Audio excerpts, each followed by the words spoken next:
السلام علیکم، کیسے ہیں آپ سب؟ امید ہے آپ سب لوگ خیریت سے ہوں گے۔ تو آج مذہب ناول کی ایپیسوڈ 13 سٹارٹ کریں گے۔ اب چاچو چپ ہو گئے۔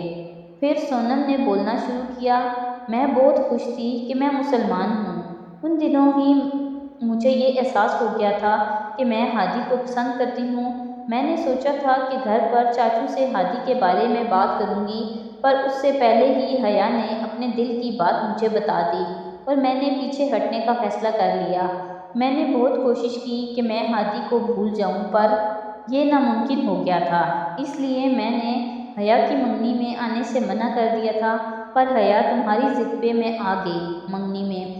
پھر پیار کے سامنے بے بس ہو گئی تو حیا کو سب پتہ چل گیا۔ جب حیا نے مجھے مرنے کا کہا تب مجھے احساس ہوا کہ اب سب ختم ہو گیا ہے۔ گھر آ کر میں بہت روئی۔ تبھی روہت آ گیا اور مجھے اپنے ساتھ باہر چلنے کا کہا۔ میرے بہت منع کرنے کے بعد بھی روہت مجھے باہر لے گیا۔ وہاں روہت نے مجھے بتایا کہ اس نے میری ڈائری پڑھی ہے اور وہ یہ بات جانتا ہے کہ میں ہادی سے بہت پیار کرتی ہوں، لیکن بس حیا کے لیے چھوڑ دیا ہے اسے۔ روہت کو لگا تھا کہ شاید آج حیا کی منگنی ہو گئی، اس لیے میں رو رہی ہوں، تو وہ میرا دل بہلانے کے لیے باہر لے گیا مجھے۔ وہاں میں نے روہت کو بتا دیا کہ حیا کو سب پتہ چل گیا ہے، اس لیے مجھے مرنا ہوگا۔ روہت نے سمجھایا کہ خودکشی حرام ہے۔ سونم کو مرنا ہوگا، تبھی ہادیہ سکون سے اپنی زندگی گزار سکے گی۔ اور پھر ہم نے پلان بنایا کہ میں چاچو کے دوسرے گھر جو انہوں نے اپنے لیے بنایا تھا وہاں چلی جاؤں گی۔ ایسے سونم کی موت اور ہادیہ کا جنم ہوگا۔ پھر میں نے اسلام آباد جا کر ایک نئی زندگی شروع کی۔ سب سے پہلے ضروریات دین سیکھا، اس کو سمجھا اور اس پر عمل کرنا شروع کیا۔ اپنے سارے گناہوں کی معافی مانگی جو میں نے کیے تھے۔ 1 سال تک میں ایک مدرسہ میں اسلام سے ریلیٹڈ چیزیں سمجھتی رہی اور پھر اپنے گھر میں ایک مدرسہ کھول لیا جہاں میں دوسرے بچوں کو قرآن پاک پڑھاتی تھی۔ معمول کے مطابق میں بچوں کو پڑھا کر خود دینی کتاب کا مطالعہ کر رہی تھی جب میری میڈ نے بتایا کہ مجھ سے کوئی ملنے آیا ہے۔ سونم نے اتنا ہی کہا تھا کہ ہادی بیچ میں بول پڑا۔ میڈ نے مجھے آ کر بتایا کہ میڈم نے کہا ہے وہ کسی غیر مرد سے نہیں ملتی۔ مجھے غصہ آ گیا۔ میڈ کے منع کرنے کے باوجود میں ہادیہ کے کمرے میں چلا گیا۔ مجھے دیکھ کر ہادیہ کو ایسے شوق لگا جیسے کسی بھوت کو دیکھ لیا ہو۔ بہت مشکل سے منا کر لایا ہوں میڈم کو۔ تفصیل سے بتاؤں گا تو صبح یہاں ہی ہو جائے گی، ہادی نے مذاقاً کہا۔ سب سوالوں کے جواب مل گئے ہوں تو اب رخصتی ہو جائے، ہادی نے پوچھا۔ ابھی ایک مسٹری باقی ہے، حیا بولی۔ میں حل کر دیتا ہوں میڈم، ہارون نے کہا۔ اب سب ہارون کی طرف متوجہ تھے۔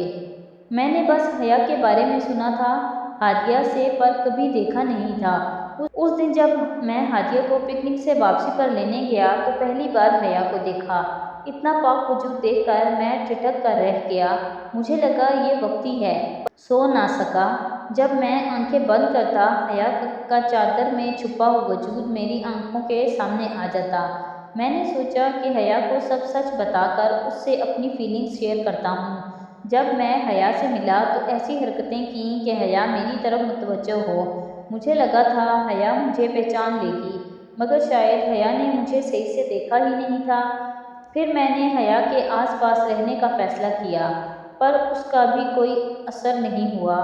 پھر میں نے حیا سے دور جانے کا سوچ لیا اور حیا کو اپنا نمبر دے دیا کہ کبھی ارادہ بدلے تو مجھ سے بات کر لے۔ اس رات میں گھر آ کر بہت رویا۔ میری دعا میں صرف حیا کا نام تھا۔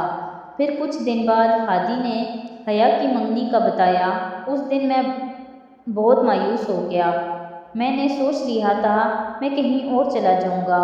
میرے اصرار پر ہی بابا نے گھر چینج کیا تھا۔ مجھ سے اب یہاں رہا نہیں جا رہا تھا، پر جب ہادی اور ہادیہ کے پیار کا سنا تو مجھے احساس ہوا کہ جب ہادیہ حیا کی خوشی کے لیے اتنا سب کچھ کر سکتی ہے تو میں کیوں نہیں۔ اس طرح مجھے بھی صبر آ گیا۔